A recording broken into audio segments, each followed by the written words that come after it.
गांवा थाना क्षेत्र के पिहरा में एक विवाहित महिला अपने 5 वर्षीय बच्ची के साथ साल भर से गिरिडीह व गांवा थाना का चक्कर लगा रही है। इस संबंध में पिहरा निवासी शाहिदा खातून ने बताया कि उनका विवाह गिरिडीह के परसाटाड़ निवासी मोहम्मद अलीमुद्दीन अंसारी के साथ वर्ष 2015 में हुआ था, जिसके बाद से पति दहेज को लेकर लगातार प्रताड़ित कर रहा था, साथ ही दूसरा शादी कर लेने की भी धमकी दे रहा था। बीच में उसके परिजन सिलाई मशीन व नगद राशि भी दिए थे और दोनों के बीच सामंजस्य बनाए रखने को लेकर कई बार पंचायत भी किया गया। इस दौरान उन्हें एक बेटी हुई जो कि अभी लगभग 5 वर्ष की है। इस बीच उनके पिता की मृत्यु हो गई और उसके पति ने 1 वर्ष पूर्व दूसरे लड़की के साथ विवाह कर लिया।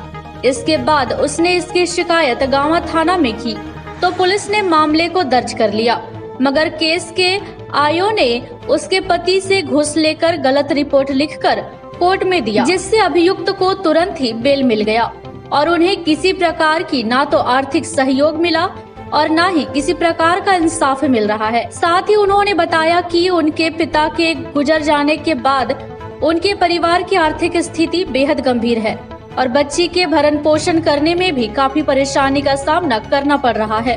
वहीं महिला की मां सलीमा बेगम ने बताया कि उनकी बेटी का जब से शादी हुआ तब से उसके दामाद द्वारा दहेज को लेकर प्रताड़ित किया जा रहा था। कई जगह आवेदन देने और पंचायत करने के बाद भी जब कोई हल नहीं निकला तो उन्होंने कानून का दरवाजा खटखटाया, लेकिन गांवा पुलिस द्वारा गलत रिपोर्ट किए जाने से उनकी बेटी की जिंदगी पूरी तरह बर्बाद हो गई।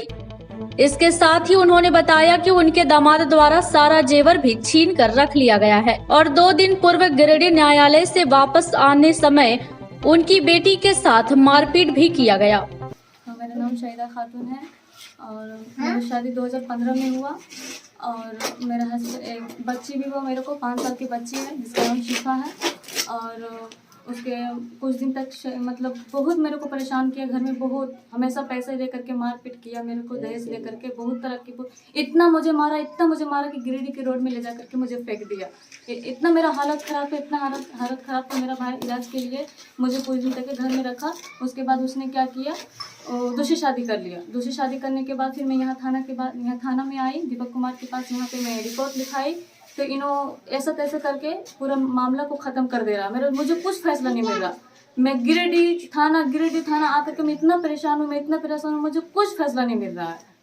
कुछ भी फैसला मिला, मुझे बहुत परेशान है। हम 5 साल के बच्चे, मेरे को ऐसे मेरा अब्बू भी डेथ कर गया है। उसको लेकर के हमेशा फ़ोन करके उसको बोलता था मुझे इतना पैसा दो, 5 लाख दो, 10 लाख दो तो तुमको बेटी को रखूँगा, नहीं तो नहीं रखूँगा, मैं तलाक दे दूँगा। तलाक का धमकी देते देते मेरे बाप को ख़त्म कर दिया। वो हार्ट अटैक से मेरा अब्बू मर गया, समझे ना। और देखिए 5 साल का बच्ची है मेरा, दिखाइए इसको। मैं बहुत परेशान हूँ, मैं इसको लेकर के, मुझे कोई नहीं है मेरा। मैं बस सहारा हूँ, मेरी माँ है। मैं जैसे तैसे करके भी ज़िंदगी बसर कर रही हूँ। मैं बहुत परेशान हूँ। मुझे इंसाफ चाहिए, फैसला चाहिए। मैं जब यहाँ रिपोर्ट लिखा रही हूँ तो मुझे कुछ भी, जब भी मैं यहाँ रहती तो मुझे डांट के भगा दे रहा था। कुछ भी फैसला नहीं हो रहा था। मैं फ़ोन कर रही थी थाना में कि क्या हो रहा, नहीं हो रहा, कुछ भी जवाब नहीं दे रहा था मेरे को। क्या होना चाहिए, ऐसी रहूँ? कुछ तो फैसला चाहिए ना मुझे ना। वो जब शादी कर लिया, क्या कानून का कोई नाम चीज़ नहीं है?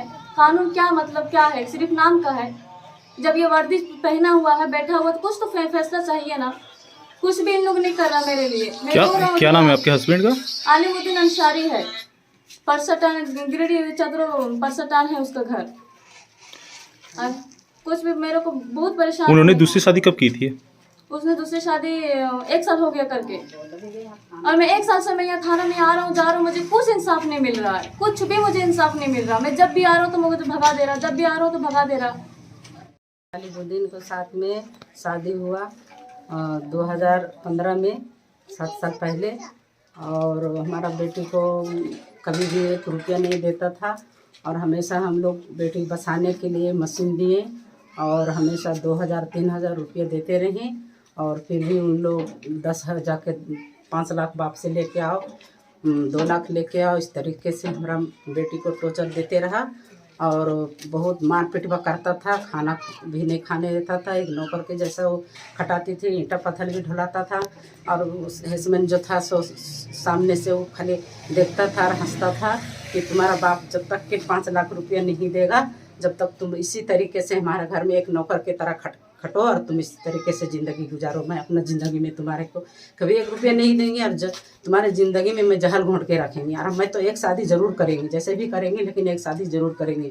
इस तरीके से टॉर्चर देते देते मेरे बेटी को बहुत परेशान हो गया। और मेरे बच्ची को साथ में एक बच्ची है 5 साल के, उसका भी मैं पेट में जब से पला, जब से उसका खर्चा मैं उठाई और उसका पूरे खर्चा मैं अभी तक उठा रही हूँ। अब मेरा शौहर दुनिया से चला गया है उसके टॉर्चर से।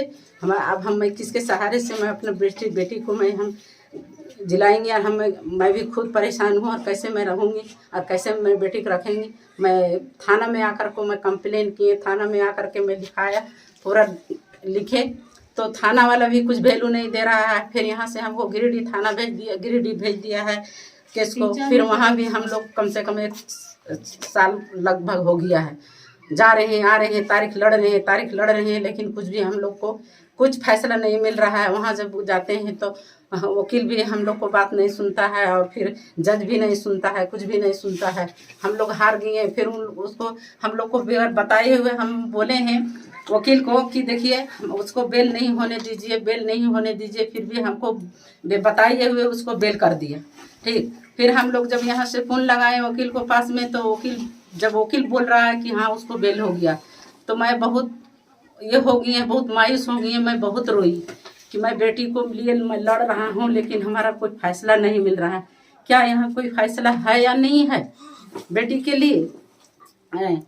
और हमारा बेटी फिर तारीख में गया तो हम दोनों माँ बेटी को खींच को मारा, वो 10 गुंडा लगा दिया। वो जब वहाँ हम लोग थाना से अथी से निकले, कोर्ट घर से निकले हैं तो गुंडा लगवा दिया है और हमारा बेटी को खींच और लाखों रुपये का हम बेटी को जेवर दिए हैं और गाड़ी भी दिए हैं, सब छीन लिया। यहाँ तक कि आधार कार्ड भी छीन लिया है कि हम आधार कार्ड